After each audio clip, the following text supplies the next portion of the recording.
आज आपल्या व्लॉगची सुरुवात होते थेट शेतामधून। तर हॅलो गाईज, मी तुमची परईची आयशू। स्वागत आहे तुमचं माझ्या अनदर व्लॉग मध्ये।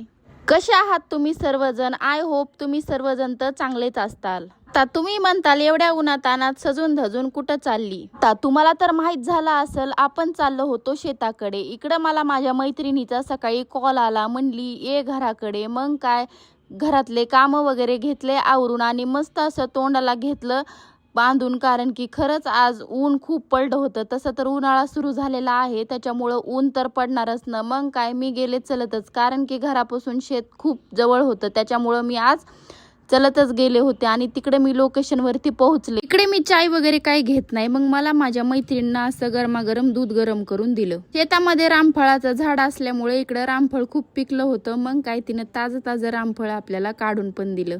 घरात बसल्या बसल्या आमच्या गप्पा गोष्टी भरपूर झाल्या। आता आम्ही निघलो होतो थेट शेताकडे। का आणि कशासाठी चला तुम्हाला दाखवते। इकडे शेताकडे जाता जाता आम्हाला हे झाड लागले चिंचाचे। मग काय तोंडाला पाणी सुटलं बाबा चिंचा तर बघून।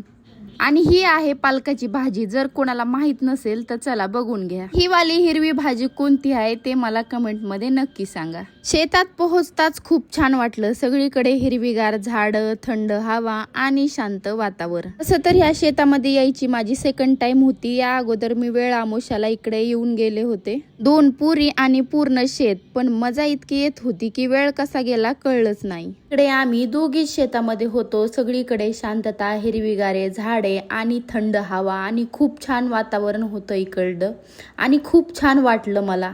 फायनली आम्ही ज्या कामासाठी इकडं आलो होतो त्या लोकेशन वरती पोहोचलो आम्ही। इथं ऐकलं होतं सब्र का फळ मिठा होता है, पण आमचं तसं नाही, आमचं उलट आहे। आमचं सब्र का फळ इकडं आवळा होत आहे। मला कळलंच असेल, मला तर पाहिजे होते आवळे। मग काय आम्ही ताजे ताजे आवळे तोडायला सुरुवात केली होती। पब्लिक तुम्हीच कमेंट करून सांगा, मी आवळ्याचा मुरब्बा करू का आवळा कॅन्डी करू? चला कमेंट डाऊन बर का। आपल्याला कोणी भेटू या ना भेटू, पण आपले फॅन भेटणं इज परमनंट झालंय बर का। थँक्स भावांनो, तुम्हाला भेटून खरंच मला खूप आनंद झाला। असंच कायम सपोर्ट राहू द्या। चला thanks for watching, so bye.